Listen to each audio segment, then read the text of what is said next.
Hey guys, welcome back to Fixing It, and today we're going to change the cabin air filter on this 2023 Jeep Gladiator. Alright guys, it's pretty simple to change this filter. You got to get behind the glove box. So open up the glove box and you have this arm here. You're going to push it up and you're going to pull it out of the way. And then you have this, see this stuck there, so just push this up and let this slide down. You could just leave it hanging there.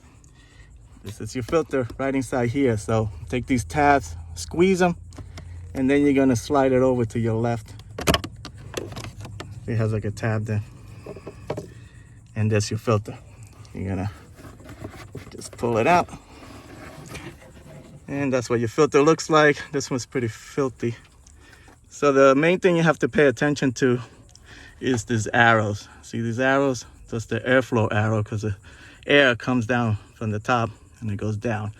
So when you put your new filter, make sure the arrows are pointing down, okay? When you get your new filter, just slide it in place. You have to squeeze it a little bit to get it in there.